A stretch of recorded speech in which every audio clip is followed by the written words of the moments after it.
Hello guys, in this video I am going to show you how to track your bag in the United Airlines application.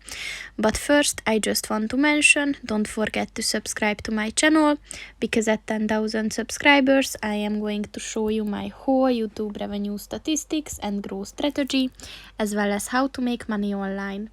Let's jump into it. First of all, open the application on your phone.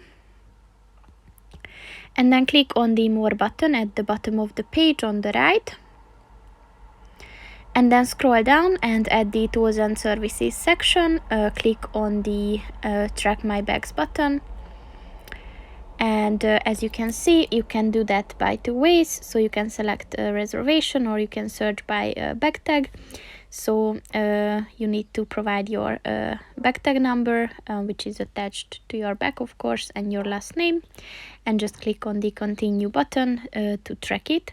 Or you can choose to select a reservation for which you need a confirmation number and your last name. So you can do that both ways. So that's pretty much it for this video, guys. See you in the next one. Goodbye.